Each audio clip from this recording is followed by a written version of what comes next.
MPP గారు శ్రీమతి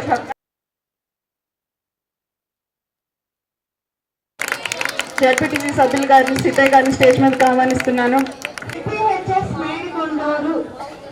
పాఠశాల విద్యార్థుల మెగా పేరెంట్స్ మీటింగ్ కి జెడ్పీహెచ్ఎస్ మేడికొండూరు అలాగే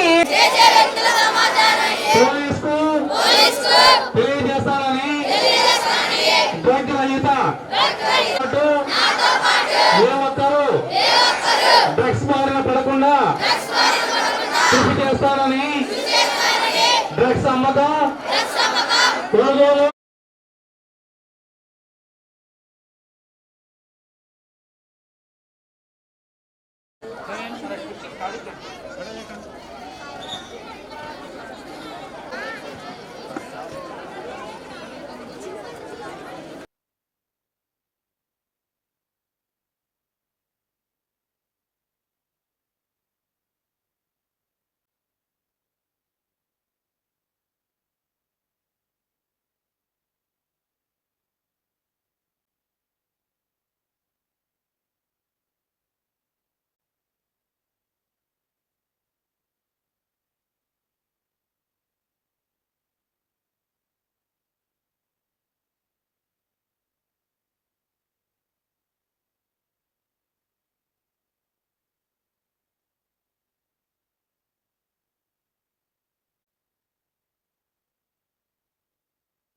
అందరూ కూడా గమనించాల్సింది కోరుతున్నాము. ఇంకొక అనౌన్స్మెంట్ ఏంటి అంటే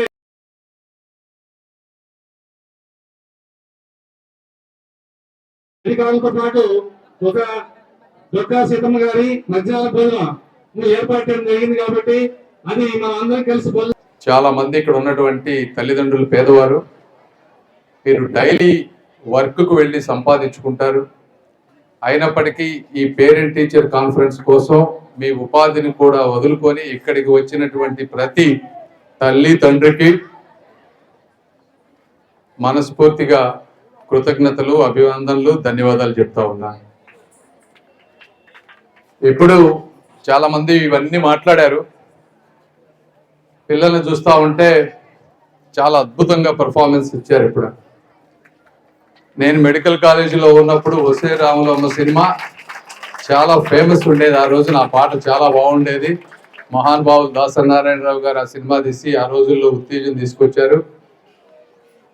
అలాంటి పాటని చక్కగా అంటే ఒక ఏ గ్రామంకి వెళ్ళినా కూడా పిల్లల్లో ఉండేటువంటి టాలెంట్ ఇక్కడ మన కళ్ళ ముందు కనిపిస్తూ ఉంది.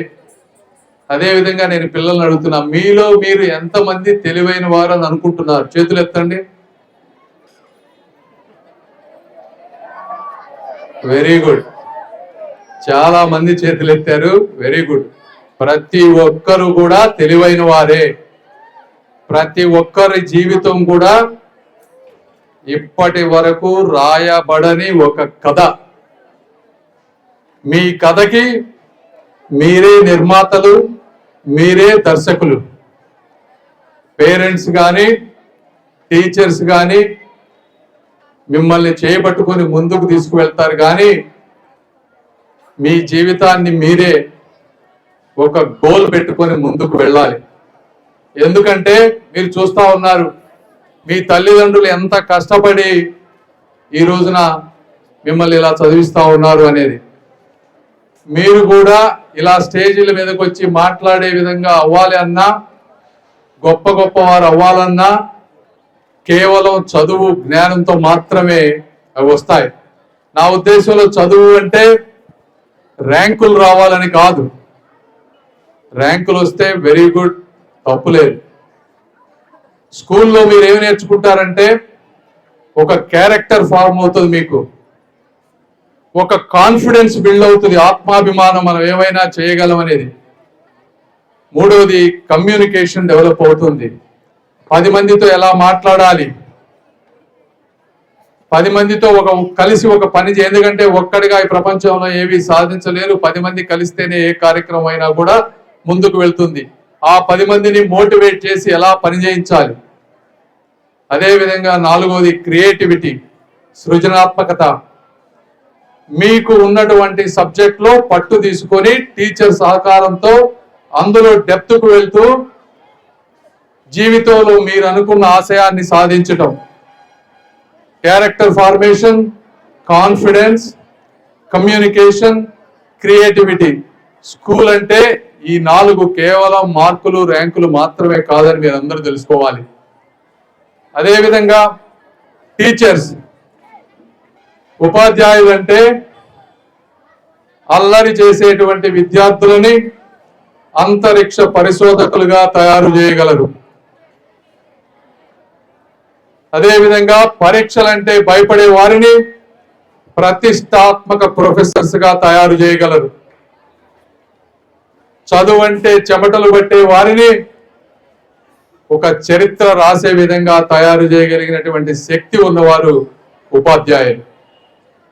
ఈరోజు గవర్నమెంట్ కొన్ని వేల కోట్ల రూపాయలు ఖర్చు పెడతా ఉంది. వాస్తవంగా మంచి శాలరీలు కూడా వస్తూ ఉన్నాయి. మీ అందరిది కూడా బాధ్యత తీసుకోవాలి. ఎందుకంటే ఈ రోజున పేదవారు బయటకు వెళ్ళి, పేదవారికి కానీ ఒక మధ్య తరగతి వ్యక్తికి కానీ ఈరోజు 2 ప్రధాన సమస్యలు. ఒకటి కట్టలేని స్కూల్ ఫీజుల భారం, రెండోది హాస్పిటల్కి వెళ్తే అయ్యేటువంటి భారం. ఈ 2 ముఖ్యమైన సమస్యలు. అయితే గవర్నమెంట్ స్కూల్స్ మనకు కావాల్సినంత మంది టీచర్స్ ఉన్నారు.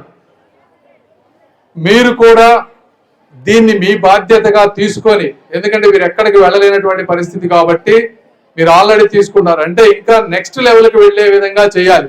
ఈ రోజు ఈ కార్యక్రమం తీసుకున్నందుకు నిజంగా నారా లోకేష్ గారిని చాలా అభినందించాలి. Young dynamic leader.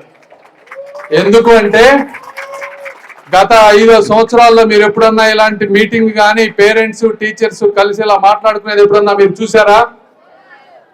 ఇలాంటి ఇప్పుడు ఇంకొకటి స్కూల్స్ అన్నిటికీ కూడా చూస్తే ఒక రిపోర్ట్ రేటింగ్ కార్డు ఇచ్చారు స్కూల్స్ కి. పేరెంట్స్ అందరూ కూడా తెలుసుకోవాలమ్మా, మీరు స్కూల్స్ కి రేటింగ్ ఎందుకు ఇచ్చారు అంటే మీరు పంపించే పిల్లలు ఈ స్కూలు ఈ రాష్ట్రంలో ఏ విధంగా ఉంది, టీచర్స్ వాళ్ళు ఫెసిలిటీస్ కానీ వాళ్ళు చెప్పే విధానం కానీ 5 స్టార్స్ రేటింగ్ ఇచ్చి ఏ స్టార్ ఉందో చూసుకుంటే, ఎందుకంటే మీకు ప్రశ్నించే హక్కు ఉంది. ప్రభుత్వం, నేను కానీ ఎమ్మెల్యే గారు కానీ కలెక్టర్ గారు కానీ ఉపాధ్యాయులు కానీ అందరూ కూడా జవాబుదారులే. మీరందరూ తెలుసుకొని అందరినీ ప్రశ్నిస్తే స్కూల్స్ బాగుపడతాయి. అటువంటి మంచి ఉద్దేశంతో ఈరోజు నారా లోకేష్ గారు ఒక వినూత్నమైనటువంటి ఆలోచన చేసి ఈ కార్యక్రమానికి శ్రీకారం చుట్టారు. అదేవిధంగా ఇందాక పవన్ కళ్యాణ్ గారు వారు చెప్పినట్టు మంచి వ్యక్తుల పేర్లు మధ్యాహ్న భోజన పథకానికి పెట్టడం కూడా అందరూ కూడా హర్షించాలి. డొక్కా సీతమ్మ గారిది. ఇవన్నీ కాకుండా పేరెంట్స్ విషయానికి వద్దాం. పేరెంట్స్ కూడా మీ అందరికీ తెలుసు, మీకు పొద్దు నుంచి సాయంత్రం వరకు పనులు ఉంటాయి, కష్టాలు ఉంటాయి. అయితే మీరు మీ పిల్లల జీవితం బాగుపడాలి అంటే తప్పనిసరిగా ఎంతో కొంత సమయం పిల్లల మీద పెట్టాలి, తప్పదు. పెడితేనే వచ్చే 80 సంవత్సరాలు వాళ్ళ జీవితం బంగారు భవిష్యత్తులాగా ఉంటుంది. మీరు కూడా ర్యాంకులతో పాటు ఈ పిల్లలు ఎక్కువ ప్రెషర్ కూడా చేయకూడదు. ఎవరైనా సరే పిల్లల మనస్తత్వాన్ని బట్టి తల్లిదండ్రులు వెళ్ళాలి. ఈరోజు చూస్తూ ఉంటే వారు చెప్పినట్టు చదువు ఒక్కటే కాదు, డ్రగ్స్కు బానిస అవుతున్నారా, మొబైల్ ఫోన్స్కు బానిస అవుతున్నారా, లేకపోతే ఈ పీర్ ప్రెషర్, మిగిలిన వాళ్ళ ప్రెషర్ తట్టుకోలేకుండా మానసిక క్షోభకు గురై సూయిసైడ్స్ కూడా ఈరోజు ఎక్కువ వింటా ఉన్నాం మనం. ఇవన్నిటినీ దృష్టిలో పెట్టుకొని టీచర్స్ కూడా ఒక పిల్లవాడి స్ట్రెంగ్స్ ఏంటి, వాళ్ళ స్ట్రగుల్స్ ఏంటి, అదేవిధంగా వారి డ్రీమ్స్ ఏంటి, భయాలు ఏంటి అని తెలుసుకొని ప్రతి పిల్లవాడికి తగ్గట్టుగా చేయబట్టుకొని ముందుకు నడిపిస్తే భారతదేశం అద్భుతంగా ముందుకు వెళ్తుంది. మీరు కానీ మేము కానీ ఎవ్వరు అమెరికాకి వెళ్లాల్సిన అవసరం లేదు. ఇండియాలోనే చక్కటి వాతావరణంలో మన బంధుమిత్రుల మధ్య ప్రశాంతంగా మనకు తెలిసిన అచ్చ తెలుగులో మాట్లాడుకుంటూ ప్రశాంతంగా ఇట్లా అప్పుడప్పుడు నృత్యాలు చూస్తూ ప్రశాంతమైన జీవితాన్ని గడపొచ్చు.